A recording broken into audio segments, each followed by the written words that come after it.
윤석열 대통령에 대한 헌법재판소의 탄핵 심판 선고가 사실상 다음 주로 미뤄지면서 찬반을 둘러싼 갈등이 극에 달하고 있습니다.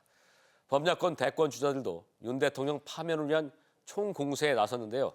오늘은 조기 대선을 기정사실화하고 대선 출마 의사를 일찌감치 밝힌 이준석 개혁신당 의원과 현재 전국에 대한 견해를 들어보겠습니다. 어서 오십시오. 네, 안녕하십니까? 우선 급한 얘기부터 하죠. 네. 헌법재판소에서 최재해 감사원장 그리고 검사 세 분에 대해서 일단 탄핵 기각을 전원일치로 발표했습니다. 이렇게 예상하셨나요?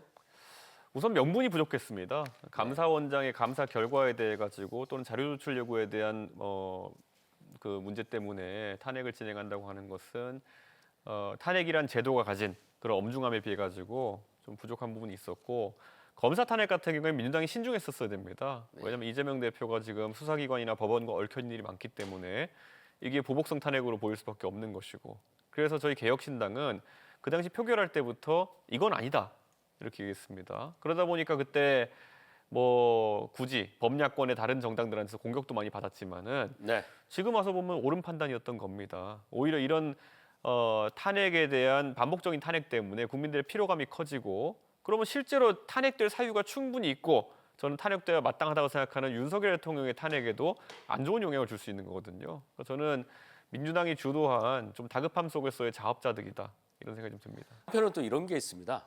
검사 세 분은 유독 야권엔 좀 엄격하게 잣대를 들이대면서 김건희 여사에 대해서는 누가 봐도 국민 대부분이 이해하기 어려운, 거의 관심을 안 가지고 풀어놔주다시피 한 그런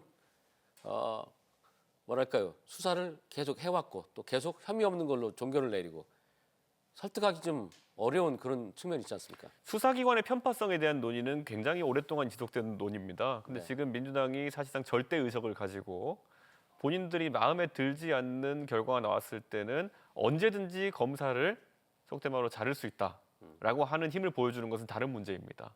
그렇기 때문에 지금까지 뭐 민주당이 검찰이란 기관에 대한 그런 의구심이나 불만 때문에 공수처도 만들어봤죠. 검경수사권 조정돼봤죠.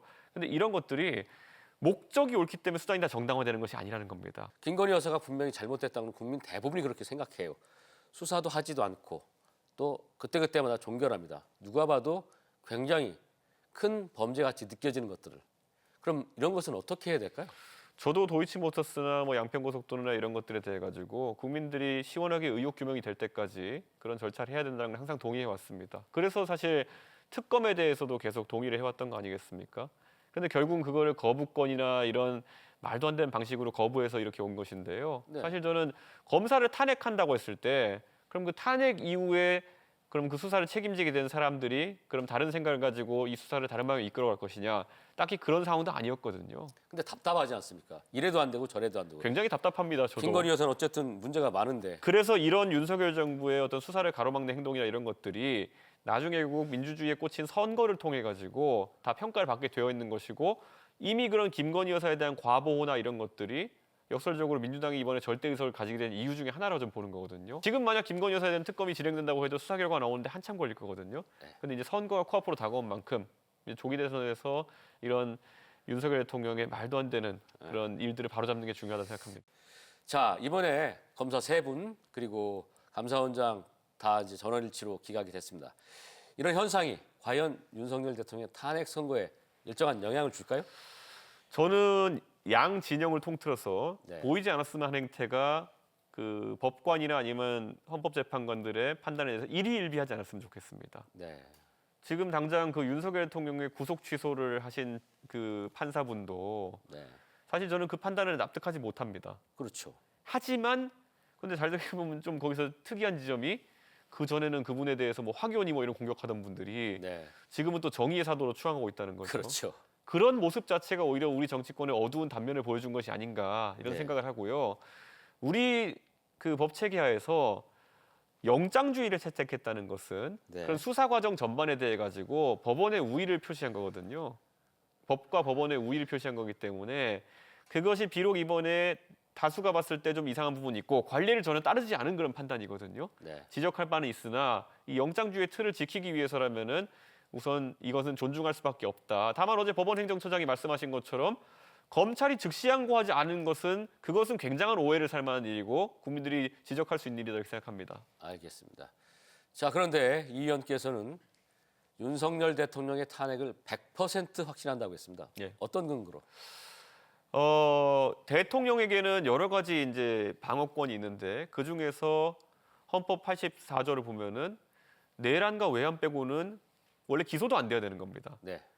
그 정도로 내란과 외환 정도만 아니면은 대통령직 하는데 웬만한 건 봐주자가 돼 있는 거거든요. 네. 그런데 꼭 거기에 있는 내란을 한 겁니다. 그렇죠. 그러면은 대통령이 할 수 있는 행동 중에 가장 심각한 행동을 했다는 것이 헌법상으로 명확한 겁니다. 네. 그러면은 이 탄핵 제도라는 게 헌법의 틀에 존재하는 가운데 내란이나 외환한 거에 적용이 안 된다 그러면은 다른 거에 뭐에 적용을 한다는 얘기입니까?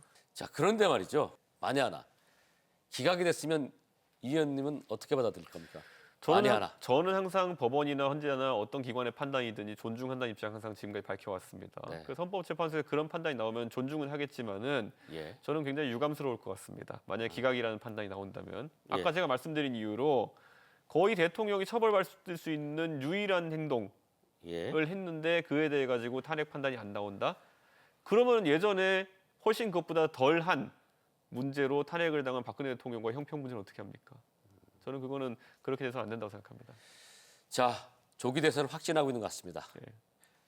가장 먼저 대선 출마 공식화하셨습니다. 그런데 문제는 나라를 한번 살림을 좀 맡아보겠다고 나오신 분이 당의 내분 사태도 수습하지 못한다면 무슨 자격이 있겠는가?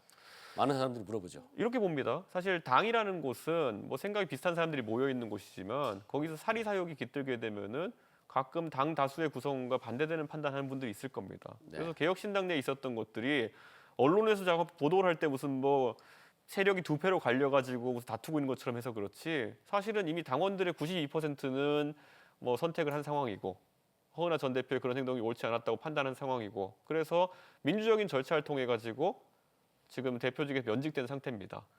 그런데 또 하나 생각해 보면 허은하 대표는 이준석 의원이 국민의힘 대표에서 물러나면서 외로웠을 때 누구보다도 곁을 지켜줬던 동지였는데 왜 이렇게까지 됐는지 어차피 결재지의 측면에서 보면 더 많은 지분을 가지고 있는 이 의원이 좀 안아주고 잘 해결해야 되는데 너무 많이 시끄럽게 너무 많이 오지 않았는가. 어떤 과정에서 함께했던 기억이 있다는 것 때문에 그것이 모든 과정에서 면죄부가 되거나 아니면은 네. 앞으로 모든 과정에서 어떤 옳은 판단하는데 주저한 요소가 돼서는 안 되는 겁니다. 굳이 말씀드리자면요.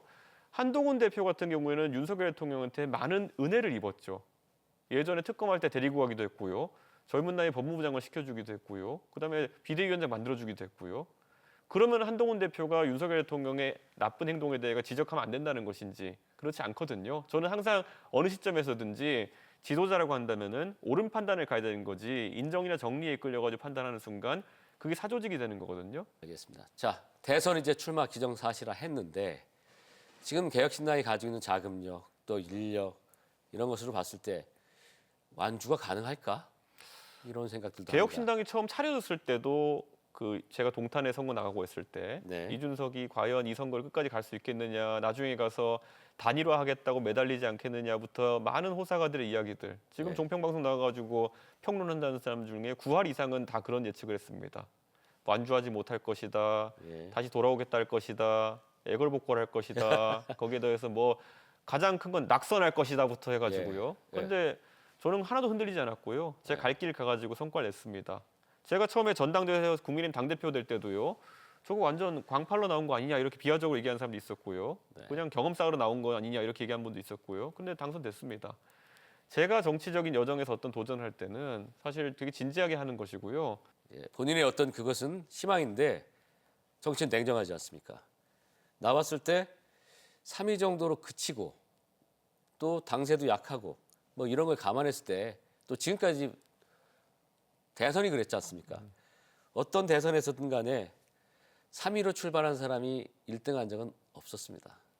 실제로 예전에 2017년 탄핵 대선 때 그 안철수 대표가 1위까지 치고 올라간 적이 있었죠. 그런데 네. 안철수 대표가 그 당시에 뭐 사실 선거 경험 미숙이라 해야 될까요? 그런 것 때문에 뭐 MB 아바타부터 해서 몇 가지 설화에 휩쓸리면서 네. 그 지지율이 다시 내려가 가지고 3위로 마무리하게 됐는데요. 저는 탄핵 대선에서 특히 그리고 지금 이렇게 양당의 극한 대립이 펼쳐지는 공간 속에서 우리 국민들이 가운데 공간에 기회를 주긴 합니다. 그 기회에 제가 올라타느냐 아니냐의 문제인 것이고 그건 제 역량에 달린 것이지 네. 우리 국민들이 언제까지나 1번이냐 2번이냐의 선택지만 받아들일 국민들은 아니다라고 확실합니다. 어쨌든 당선을 확신하는 겁니까 그럼? 저는 당선되기 위해서 뛰고 있고요. 저는 제가 지금까지 뛰어왔던 선거의 난이도들, 네. 그 당시 국민의힘 전당대회나 아니면 동탄 선거의 난이도가 이번 선거보다 결코 못하지 않다고 생각하기 때문에 충분히 자신 있습니다. 그런데 이제 하시다 보면 이거 먼저 힘을 좀 합쳐야 되겠다. 나의 독자 세력을 좀 키워 나가야 되겠다. 그래서 유승민 의원이라든가 또 한동훈 대표라든가 이렇게 빅텐트 한번 칠 생각 있나요? 저는 개혁신당의 그런 지향점과 뜻을 비슷하게 하는 분이 있다 그러면요. 네. 이미 지난 총선 공간에서 합류했었어야 된다 이렇게 봅니다. 지금 본인들이 속한 덩어리가 국민의힘인데 거기서 주류가 될 가능성이 없기 때문에 지금 그런 빅텐 참여를 한다건 진정성을 의심받기 딱 좋거든요. 그래서 저는 그런 합류는 기대하지 않습니다. 만약에 상황이 급박하게 들어가서 국민의힘에서 같이 합치자 이런 제의가 온다면요. 그러려면 국민의힘이 논리적으로 뒤집어야 될 게 굉장히 많을 겁니다. 어떤 거예요? 왜냐하면은 예전에 뭐 성상납을 했다 그래가지고 당 대표 쫓아냈는데 검찰 수사 결과 무혐의 나와가지고 결국은 생사람 잡은 거 아닙니까? 그럼 거기에 대해서 입장 표명 같은 거라도 있어야 되거든요. 지금 무혐의 난 지가 지금 1년이 다 돼가는데 아무 말 안 하잖아요. 네. 그거 하는 순간 본인들이 얼마나 지금까지 거짓과 그다음에 우격다짐으로 그 윤핵관들의 공간을 만들어 왔는지를 인정해야 되는 거기 때문에 못할 겁니다. 그거는. 만약에 그런 모든 것을 사과하고 새로 정권을 같이 창출하자. 원래 사과는요 진정성 있게 피해 복구까지 하는 거거든요. 네. 피해 복구 못할 겁니다. 그럼에도 불구하고 아니 개인에게 젊은 정치인에게 성상납의 굴레를 씌워가지고 생다리 잘라내듯이 당대표 쫓아내고 그 다음에 와가지고 맨입으로 미안합니다 하고 나가면은 그게 될 거라 생각하면은 세상에 용서받지 못할 살인범이 없는 겁니다. 저는 그렇게는 해도 사람들이 진정성을 의심할 겁니다. 그럼 국민의힘과는 이렇게 합할 생각은 전혀 없습니까? 저는 그분들이 진짜 그런 아주 이례적인 상황으로 네. 두 손 두 발 들고 나온다 해도 저는 그렇게 할 생각이 없습니다. 자, 조금 아픈 얘기 좀 해보겠습니다. 네. 선거 브로커 명태균 씨와는 굉장히 많은 또 대화를 주고받은 것이 지금 나와 있고요. 그래서 과연 어떤 관계인가 많은 사람들이 궁금해합니다. 당대표를 하다 보면 무수히 많은 사람 만납니다. 그리고 네. 실제로 윤석열 대통령이 명태균 사장을 측근으로 뒀기 때문에 둘 간의 메신저 역할을 했던 분이 여러 번 있었고요. 그렇기 때문에 뭐 당연히 저는 윤석열 대통령 측의 입장을 듣기 위해서 그분과 소통을 할 수밖에 없었던 것이고 잘 알려져 있지만 나중에 2024년에서까지도 김건희 여사 등의 측근으로 지냈던 거 아니겠습니까? 예. 그렇기 때문에 저는 명태균이라는 사람과 비슷한 역할을 하는 사람들이 어떤 주요 정치인 옆에는 하나 있습니다. 측근 행세를 하고 이렇게 하는 분들이. 그럼 저는 그런 사람과 소통하는 것이 문제냐 아니면 그런 사람과 어떤 일을 하는 것이 문제냐에서 네. 어떤 잘못된 일을 했으면 문제가 되는 것이지 알고 지내고 소통한다고 문제가 되는 건 아니라고 이렇게 생각합니다. 최근에 검찰발 보도 내용을 보면 명태균 씨가 당원들 성향을 뭐 조사한 것을 세 차례 걸쳐서 전달했다. 저는 그걸 받아본 적이 없습니다. 그거는. 그래요? 저한테 뭐 보낼 수도 있겠지만 제가 그걸 뭐 읽어야 되는 것도 아니고 네. 뭐 카톡에서 누가 보내기만 하는 것만으로 문제가 된다고 하면은 그럼 제가 뭐 예를 들어 이재명 대표한테 아무 자료나 보내주고 문제 삼을 수 있는 것도 아니지 않습니까? 가장 이상했던 장면은 네. 그 새벽 시간에 칠불사에서 김영선, 명태균, 이준석, 천하람 넷이서 나무를 심고 있었다. 그건 2024년도 얘기잖아요. 그러니까요. 그러니까 2024년도에 갔을 때 그때 이미 김영선 그 의원과 명태균 사장이 자신들이 김건희 여사의 공천에 관련된 제보를 할 거 있으니 좀 와달라고 한 거 아닙니까? 예? 그럼 저희는 당연히 뭐 윤석열 대통령과의 관계가 불편한 정당 입장에서 그런 제보로 들어갈 수 있는 거죠. 그런데 사람들이 왜 새벽에 갔냐 하는데요.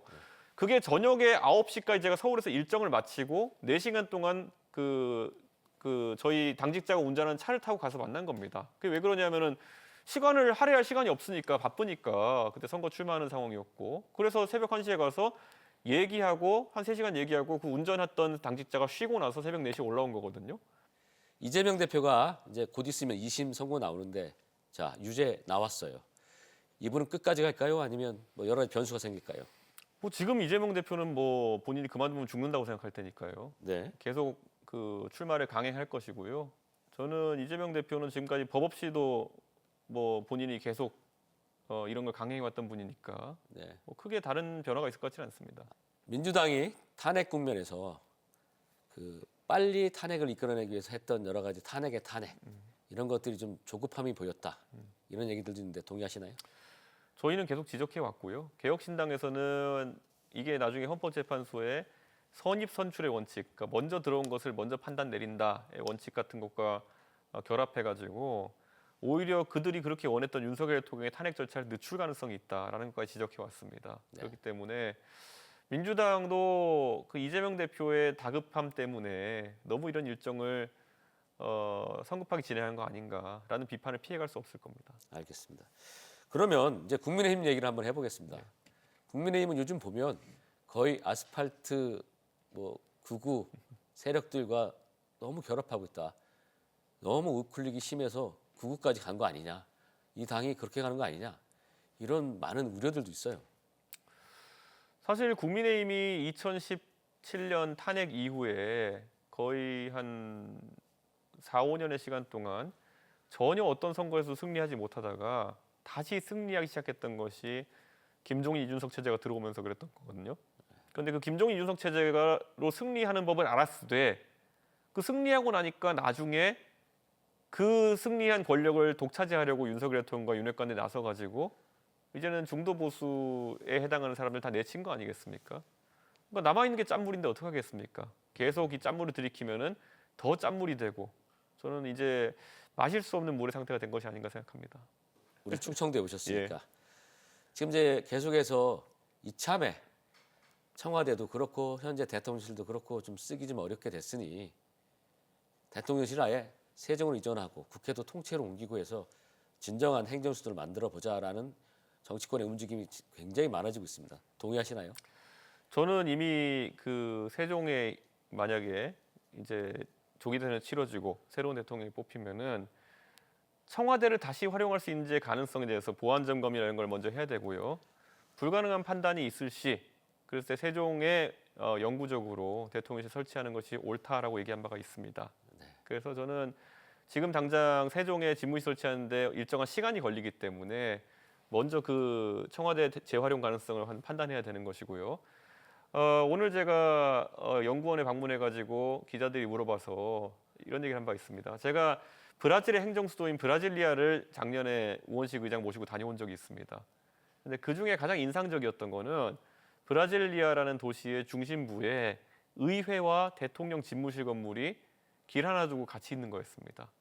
그래서 제가 거기 브라질 공무원한테 물어봤더니만은 브라질리아에서는 그 사실상 그 의회와 대통령실이 거의 비슷한 공간에 있기 때문에 식당이나 이런 공간에서 자주 만난다. 그래서 의회와 정부와의 관계가 조금 더 돈독할 수 있는 것 같다. 이런 얘기를 하더라고요. 저는 그게 굉장히 와닿았습니다. 만약에 세종에 뭐 국회 제2의사당과 대통령 집무실이 들어서게 된다면은 완전 발상의 전환을 해가지고 저는 쌍둥이 빌딩처럼 만들어도 괜찮다 생각합니다. 네. 그래서 중간에 공용 공간이 식당 같은 건 같이 썼으면 좋겠습니다. 밥도 같이 먹고 회의실도 공유하고 이러면서 많이 부딪혀야 서로 소통을 많이 하는 거다. 그런데 이제 청와대를 살펴봤더니 네. 다시 써도 괜찮을 것 같다면 서울에 남아야 되나요? 우선 쓰고 있다가 저는 세종에 집무실을 설치해야 된다 생각하는 것이요. 지금 우리 정부 청사들이 과천 그리고 세종 네. 그리고 서울 중심부에 이렇게 흩어져 있는데요. 저는 이 비효율은 저희가 극복해야 된다 이렇게 생각하고 행정에 관한 모든 기능은 세종으로 점진적으로 통합해가는 것이 옳다 이렇게 생각합니다. 알겠습니다. 자, 오늘은 대선 출마를 일찌감치 선언한 네. 개혁신당의 이준석 의원과 함께했습니다. 다음에도 또 한번 모실 수 있었으면 좋겠습니다. 네, 감사합니다. 오늘 말씀 고맙습니다. TJB는 최근 대권 후보로 거론되는 여권과 야권의 정치 지도자를 모시고 전국에 대한 견해를 듣는 시간을 마련했습니다. 첫 대담자로 개혁신당 이준석 의원과 말씀을 나눈 데 이어 내일은 김동연 경기도지사와 함께 시간을 갖는데 당내 경쟁자인 이재명 대표에 대한 생각을 집중적으로 들어보겠습니다. 저희 대담은 일관되게 모신 분들에게 공격적 질문을 통해 폭넓은 답변을 이끌어내 시청자 여러분들의 판단을 돕겠다는 입장입니다. 뉴스를 통해 보내드린 대담은 시간적 제약으로 편집을 한 축약본이고 확장된 버전과 함께 주제별로는 쇼트로 제작해 유튜브로 송출되는데요. 유튜브에서 TJB 뉴스를 검색해 시청하시면 됩니다. 뉴스를 마치겠습니다. 함께해 주신 여러분 고맙습니다.